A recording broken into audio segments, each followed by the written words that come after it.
Hi friends அப்படி என்ன பார்க்க போகிறோன்னா பாஸ்மதி ரைஸில் பிரியாணி செஞ்சுருக்கேன், தக்காளி சாதம் செஞ்சுருக்கேன், இது மாட சாப்பாடுலாம் செஞ்சுருக்கேன். ஆனால் நான் அந்த அரிசி பருப்பு சாதம் வச்சதே கிடையாது. சரி நீங்கள் ட்ரை பண்ணலாம், இது கொங்கு நாட்டு ஸ்பெஷல் அரிசியும் பருப்பும் சாதம். இன்றைக்கி நம்மளும் ட்ரை பண்ணலாம்னு சொல்லிட்டு பாஸ்மதி அரிசி ஒரு கப்பு இருந்துச்சு. சரி இதை வச்சு நம்ம ஏதாச்சும் செய்யலாம்னு வைக்கும்போது தான் சரி அரிசியும் பருப்பும் வைக்கலாம்னு சொல்லிட்டு இன்றைக்கி அதான் ட்ரை பண்ண போகிறேன். ஒரு கப்பு பாஸ்மதி அரிசி, 3/4 கப்பு துவரம்பருப்பு இதெல்லாம் சேர்த்து நல்லா கழுவிட்டு ஒரு அரை மணி நேரம் ஊற வச்சிடலாம். நல்லா கழுவிடணும். கழுவிட்டு ஒரு அரை மணி நேரம் ஊற வச்சுருக்கேன். ஊறுறதுக்குள்ள நம்ம தேவையான பொருள்லாம் கட் பண்ணிடலாம். சின்ன வெங்காயம், பூண்டு, தக்காளி இதெல்லாம் கட் பண்ணிவிட்டு எடுத்து வந்துடலாம். இதெல்லாம் ஊறட்டும். எல்லாம் கட் பண்ணிவிட்டு வந்துட்டு உங்களுக்கு காமிக்கிறேன் பாருங்கள். எல்லாம் கட் பண்ணியாச்சு. குக்கரில் சின்ன குக்கர்லாம் வைக்க போகிறேன். ஏன்னா கொஞ்சமாக தானே நம்மளுக்கு ரைஸ் இருக்குது. அதனால் சின்ன குக்கர் தான் வைக்க போகிறேன். இப்போலாம் அப்பைக்கு போய் சமைச்சு சாப்பிட்டுக்கலாம். ஏன்னா வெறும் நான்வெஜ் சமைக்கிறனால அதனால் வெளில போனாலும் இன்றைக்கி வெளில போகிற வேலை இருந்துச்சு. அதனால் கொஞ்சமாக சமைச்சு சாப்பிட்டு வெளில போகலாம் அப்படின்னு சொல்லிட்டு தான் இன்றைக்கி கொஞ்சமாக சாப்பாடு வைக்கிறேன். இன்றைக்கி இளம்பிள்ளை போகலான்ட்டு இருக்கோம். எல்லாம் ட்ரெஸ்லாம் எடுக்க வேண்டியது இருக்குது. அங்கே போயிட்டு ட்ரெஸ்லாம் எடுத்துகிட்டு ஏன்னா நான் எடுத்துருக்கேன்னு சொல்லிட்டு உங்களுக்கு காமிக்கிறேன். நெய் சேர்த்துக்கலாம். நெய்க்கு பருப்பு அரிசியும் பருப்பு சாதம் நெய் சேர்த்தா தான் நல்லா வாசனையாக சூப்பராக இருக்கும். சைடிஷே தேவையில்ல, அந்தளவுக்கு டேஸ்ட் நல்லாயிருக்கும். ஆனால் உண்மையிலே சொல்கிறேன், இனிமேல் பாஸ்மதி அரிசி வாங்கிட்டு வந்தால் அரிசியும் பருப்பு சாதம் கண்டிப்பாக வைக்கணும். ஆனால் டேஸ்ட்டு அட்டகாசங்க, செம்ம டேஸ்ட்டு. நெய் நல்லா தாராளமாக நிறைய நெய் சேர்த்துருக்குறேன். அப்புறம் ஆயிலும் சேர்க்கணும். எண்ணெய் சேர்க்காம இப்படி எண்ணெய் சேர்த்துட்டு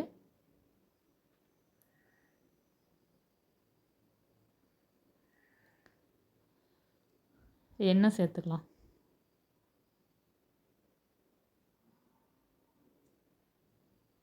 எல்லாம் நல்லா காஞ்சோன்னா கடுகு சேர்த்துக்கலாம். இனிமேல் கொஞ்சம் கொஞ்சம் வேலை நம்ம வெளில போகிற வேலை அதிகம் இருக்கும். வீடியோ கொஞ்சம் கொஞ்சம் தான் போட முடியும். ஒரு நாள் விட்டு ஒரு நாள் போட முடிஞ்சாலும் போடலாம். இல்லை போடாமல் இருந்தாலும் இருக்கலாம். ஏன்னா வெளில போகிற வேலை எப்பயுமே பண்டிகை முடிகிற வரைக்கும் வெளில போகிற வேலை இருக்கும். அதெல்லாம் முடிச்சதுக்கப்புறம் டெய்லி வீடியோ போடுறேன். இப்போ கடுகு போட்டு நல்லா பொரியட்டும். என் ஃப்ரெண்டு ஒருத்தி இன்றைக்கி ஃபோன் பண்ணிவிட்டு என்ன குக்காவே மாறிடுச்சா, குக்கு வித் கோமாளிக்கு போகலாம்ல அப்படின்னா அதான் சொன்னேன், அடுத்த சீசனுக்கு போகலான்ட்டு இருக்கேன் அப்படின்னு சொல்லிட்டு கலாய்ச்சிட்டு இருக்கலாம். என்ன குக்காவே மாறிட்டியா அப்படின்னு சொன்னால், ஆமாம் குக்காவாக தான் மாறிட்டேன். என்னுடைய உன்னை மாதிரி சமைக்க தெரியாதவங்க என்னை பார்த்து சமைப்பாங்கள்ல, அதனால தான் நான் வீடியோ போடுறவங்களுக்காக சமைக்கவே தெரியாதுல, என் வீடியோ பார்த்து நீ சமை அப்படின்னு சொல்லியிருந்தேன். அப்புறம் குக்கு வித் கோமாளிக்கு போயிடுறேன் அப்படின்னு சொன்னால் அடுத்த சீசனுக்கு போகலான்ட்டு இருக்கேன் அப்படின்னு சொல்லிட்டு இருந்தேன். பட்டை மிளகாய் 2 போட்டிருக்கேன். சின்ன வெங்காயம் கொஞ்சம் கட் பண்ணி போட்டிருக்கேன். எல்லாம் பொரியட்டும். ஒரு கொத்து கருவேப்பிலை போட்டிருக்கேன். எல்லாம் நல்லா வதங்கட்டும். டெய்லி எப்படியும் ஒருத்தி ஃபோன் பண்ணிடுவாங்க. என் ஃப்ரெண்டில் யாராச்சும் ஒருத்தவங்களும் ஃபோன் பண்ணிடுவாங்க. யாராச்சும் பேசிக்கிட்டு இருப்பாங்க. அவங்களோட பேசினா நம்ம ஏதாச்சும் ஷேர் பண்ணிட்டு ரிலாக்ஸாக இருக்கும். மைண்டில் எதுவுமே இருக்காது. அடுத்தது என் ஸ்கூல் மேட்டு கல்யாணம் ஒன்று. ஸ்கூலில் படித்த பொண்ணுக்கு எனக்கு கல்யாணம். 7ஆந்தேதி கல்யாணம். ஆனால் போக முடியாத சூழ்நிலை. ரொம்ப ஃபீல் பண்ணேன். இன்னும் 2 பேருக்கு மட்டும் கல்யாணம் பண்ணாமல் இருந்தாங்க. இப்போ ஒரு பொண்ணுக்கு மட்டும் கல்யாணம் ஆகுது. இன்னும் ஒரு பொண்ணுக்கு மட்டும் கல்யாணம் ஆகலை. அலையன்ஸ் பார்த்துட்ருக்காங்க. ஆனால் இன்னும் செட் ஆகலை. ஆனால் மிஸ் பண்ணுறேன். கல்யாணத்துக்கு போகும்போது எல்லோரும் போவாங்க, நான் மட்டும் போக முடியாதுன்னு ரொம்ப மிஸ் பண்ணுறேன். பூண்டு சேர்த்துருக்கேன். பூண்டு ஒரு 5-6 பல்லு சேர்த்துருக்கேன். ஏன்னா எல்லாருமே போவாங்க, நம்ம மட்டும் போகாதது ரொம்ப கஷ்டமாக. எல்லா ஃப்ரெண்டுங்களும் வருவாங்க கல்யாணத்துக்கு.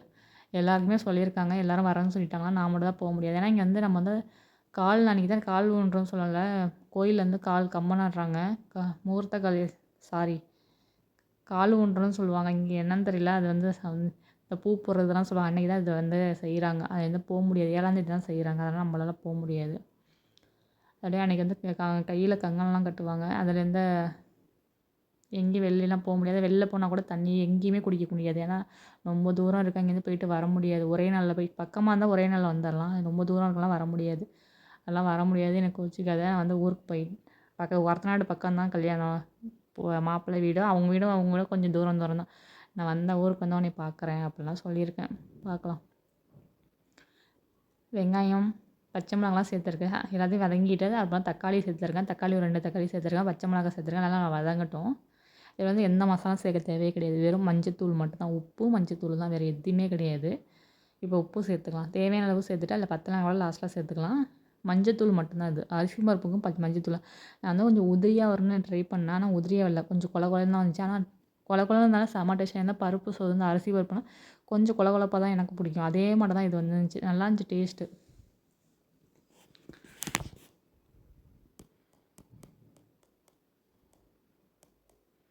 ஆனால் நான் தான் இவ்வளோ லாங்கில் இருக்கிறனால எங்கேயுமே போ முடியல. ஊரில் ஏதாச்சும் ஒரு ஃப்ரெண்டுங்களே ஏதாச்சும் ஒரு ஃபங்க்ஷன் வச்சுருந்தா கூட எதுக்குமே நான் தான் போ முடியல. எல்லாரும் போகிறாங்க, எல்லாருமே இது பண்ண நான் மட்டும் தான் எதுக்குமே போனதே கிடையாது.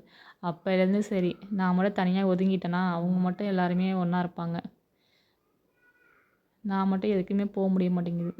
அதனால் ரொம்ப மிஸ் பண்ணுறேன். இனிமேல் போகிறதுக்கு ட்ரை பண்ணுறேன். மஞ்சத்தூள் மட்டும் தான் சேர்த்துருக்கேன். வேறு எந்த மசாலாவும் நம்மள்ட்ட போட தேவை கிடையாது. நம்ம சாம்பார் பொடி எந்த பொடியும் தேவை கிடையாது. நம்ம வந்து இது மட்டும் தான் சேர்க்குறோம். அப்புறம் வந்து பெருங்காயத்தூள் கொஞ்சம் சேர்த்துக்குங்க. பெருங்காயத்தூள் வந்து சேர்த்தா ரொம்ப நல்லது. எல்லாம் சேர்த்து நல்லா வதங்கினதுக்கப்புறம் ரைஸ் சேர்த்துக்கலாம்.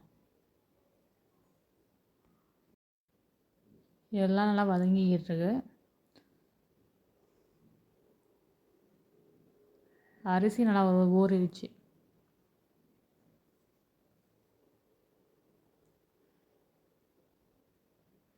இப்போ வந்து அரிசி சேர்த்துக்கலாம்.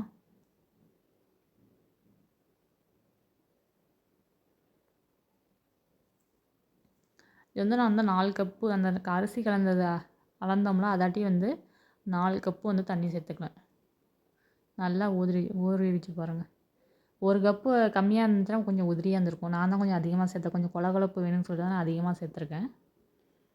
எல்லாத்தையும் சேர்த்து ஒரு 4 கப்பு தண்ணி சேர்த்துருக்கேன். தண்ணி சேர்த்து ஒரு கொதி வந்தோடனே உப்பெல்லாம் கரெக்டாக இருக்கான்னு பார்த்துட்டு மல்லித்தழையை தூவி மூடி போட்டு விசில் போட்டுற வேண்டியதான். விசில் ஒரு 3 விசில் வந்ததுக்கப்புறம் ஆஃப் பண்ணிடலாம். நல்லா ஸ்கூல் ஃப்ரெண்டெல்லாம் இன்ன வரைக்கும் நான் டச்சில் தான் இருக்கேன். ஸ்கூல் ஃப்ரெண்டு, காலேஜ் ஃப்ரெண்டு எல்லாரோடையும் நல்லா பேசிட்டு தான் இருக்கேன். ஆனால் அவங்க மட்டும் யாரும் பெஸ்ட்டு இருக்க முடியாதுன்னு நான் நினைக்கிறேன்.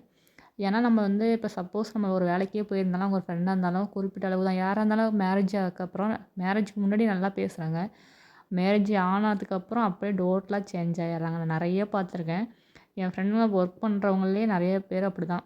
ஒரு 2, 3 பேர் நல்லா டச்சில் தான் இருக்காங்க இன்ன வரைக்கும் ஒர்க் பண்ண இடத்துலலாம். ஒரு 5 பேர் டச்சில் இருந்தாலும் பெஸ்ட்டாக நம்ம யார் நினைக்கிறோமோ அவங்க வந்து இப்போ வந்து டச்சிலே இல்லை. அவங்கள வந்து நான் என்ன சொல்கிறது, அதெல்லாம் நம்ம சொல்லி காட்டக்கூடாது. நம்ம வந்து அவங்கள பெஸ்ட்டாக நினச்சிருப்போம். இப்போ வந்து அவங்க டச்சிலே கிடையாது. மேரேஜ்னு ஆனா அப்படியே ஒதுங்கிடுறாங்க. ஓகே, நான்லாம் வந்து ஒருத்தவங்க வந்து ஃபஸ்ட்டு எப்படி நினைக்கிறோம் அதில் தான் லாஸ்ட் வரைக்கும் நான் நினைப்பேன். என்னோட கேரக்டர் அப்படி தான். இப்போ ஃபஸ்ட்டு பெஸ்ட்டுனா அப்புறம் லாஸ்ட் வரைக்கும் அவங்க பெஸ்ட்டாக தான் இருக்கணும்னு நான் நினைப்பேன். ஆனால் அவங்களாம் டோட்டலாக சேஞ்ச் ஆகிடுறாங்க. ஆனால் நம்ம தான் நினச்சி ஃபீல் பண்ணுறோம். ஐயோ பேசலையே! நான் ஒவ்வொரு நாளும் ஃபீல் பண்ணியிருக்கேன். பேசணும். ஒவ்வொரு நாளும் வந்து யோசிப்பேன். நம்மளாம் ஒன்றா ஒரு நாள் மீட் பண்ணணும், பேசணும் அப்படிலாம் நினப்பேன். ஆனால் யாருமே டச்சில் இல்லை. ஓகே பரவாயில்ல அப்படின்னு சொல்லிட்டு. ஆனால் இன்ன வரைக்கும் நினப்பு இருக்கு. அவங்களோட ஃபோட்டோஸ்லாம் பார்ப்பேன். நான் வீடியோஸ் டிக்டாக் இருக்கும்போதெல்லாம் டிக்டாக்லாம் நாங்கள் பண்ணியிருக்கோம். அதெல்லாம் பார்த்துட்டு ஃபீல் பண்ணுவேன். அதெல்லாம் டெலீட் பண்ண மாட்டேன். அதெல்லாம் ஒரு மெமரி தானே நம்மளுக்கு. நம்ம எதுவுமே வந்து டெலீட் பண்ணக்கூடாது. அவங்க பேசுகிறாங்க பேசலைன்னா நம்மளோட மெமரி வந்து அது வந்து எப்பொழுதுமே வந்து எனக்கு வந்து அப்படியே இருக்கணும். எதா இருந்தாலும் ஒன்று கூட டெலீட் பண்ணாத ரொம்ப ஃபீல் பண்ணுவேன் நான். ஒரு டைம் வந்து ஃபோனில் உள்ள டோட்டலாக டெலீட் ஆகிட்டு 2 நாள் சாப்பிடல, ஃபுல்லாக அழுதுகிட்டே தான் இருந்தேன். 2, 3 டைம் அது மட்டும் ஆகிருக்கு. ஃபுல் ஃபோட்டோ எல்லாம் ஸ்டோரேஜ் ஃபுல்லாக டெலீட் ஆகிட்டு. அப்போல்லாம் எவ்வளோ ஃபீல் பண்ணியிருப்பேன். இப்போலாம் ரீசெண்டாக எடுத்த ஃபோட்டோஸ் தான் இருக்குது. பழைய ஃபோட்டோஸ்லாம் அதிகம் இல்லை. அதெல்லாம் ஃபீல் பண்ணுவேன் நிறையவே. யார் எப்படியோ மற்றவங்க கதை நம்மளுக்கு தேவை கிடையாது. நம்ம வந்து இப்படி தான். ஃபஸ்ட்டு எப்படி இருந்தோமோ லாஸ்ட் வரைக்கும் இப்படி தான் அப்படின்னு நினச்சிட்டு போயிட்டே இருக்க வேண்டியது தான். நான் அப்படி தான் நினச்சிக்கிட்டு இருக்கேன். இப்போ வந்து சாப்பாடுக்கு வந்துடலாம். விசில் போட்டாச்சு. 3 விசில் வந்ததுக்கப்புறம் அடுப்பு ஆஃப் பண்ணிவிட்டு ப்ரெஷர் தானாக ரிலீஸ் ஆகிட்டு பாருங்கள். சாப்பாடு உதிரியாக வரும்னு நினச்சேன். கொஞ்சம் கொல கொலன்னு தான் வந்துச்சு. நான் வந்து இப்படி தான் வேணும்னு நினச்சேன். கொஞ்சம் கொல கொலப்பாக தான் எனக்கு வேணும். இதுதான் எனக்கு பிடிக்கும்னு சொல்லிட்டு. ஆனால் அல்டிமேட் டேஸ்ட்டு வேறு லெவல். உங்களுக்கு பாஸ்மதி அரிசி தான் கண்டிப்பாக ட்ரை பண்ணி பாருங்கள். செம்ம டேஸ்ட்டு. பாஸ்மதி அரிசின்னு இல்லை, எந்த அரிசியில் கூட நம்ம ட்ரை பண்ணலாம். ஆனால் பாஸ்மதி அரிசியில் செஞ்சது செம்ம டேஸ்ட். நான் ஃபஸ்ட் டைம் இப்படி தான் ட்ரை பண்ணேன். இனிமேல் செய்கிறதுக்காண்டியே பாஸ்மதி அரிசி நம்ம இனிமேல் வாங்கணும் அப்படின்னு நினச்சிக்கிட்டு இருக்கேன். கொஞ்சம் மேலாப்பில் ஒரு ஸ்பூன் நெய் போட்டு சாப்பிடும்போது வேறு லெவலாக இருந்துச்சு. இது சைடிஷ் வந்து கத்திரிக்காய் உருளைக்கிழங்கு போட்டு பொரியல் மட்டும் பண்ணியிருந்தேன். அதான் எனக்கு வந்து சைடிஷு. கண்டிப்பாக இந்த வீடியோ உங்களுக்கு பிடிக்கும்னு நினைக்கிறேன். செம்ம டேஸ்ட்டுங்க. உண்மையிலேயே சொல்கிறேன்னா அந்தளவுக்கு டேஸ்ட் நல்லா இருந்துச்சு. கண்டிப்பாக ட்ரை பண்ணி பாருங்கள். இந்த வீடியோ பிடிச்சா லைக் பண்ணி ஷேர் பண்ணி மறக்காம சப்ஸ்கிரைப் பண்ணுங்கள். இதே போல் அடுத்த வீடியோவில் பார்க்கலாம். யாரையும் வந்து கஷ்டப்படணும்னு நான் இது மாதிரி பேசலை. புரியிறவங்களுக்கு புரியும், புரியாதவங்களுக்கு புரியாது. அதுதான் இந்த வீடியோவில். Okay bye.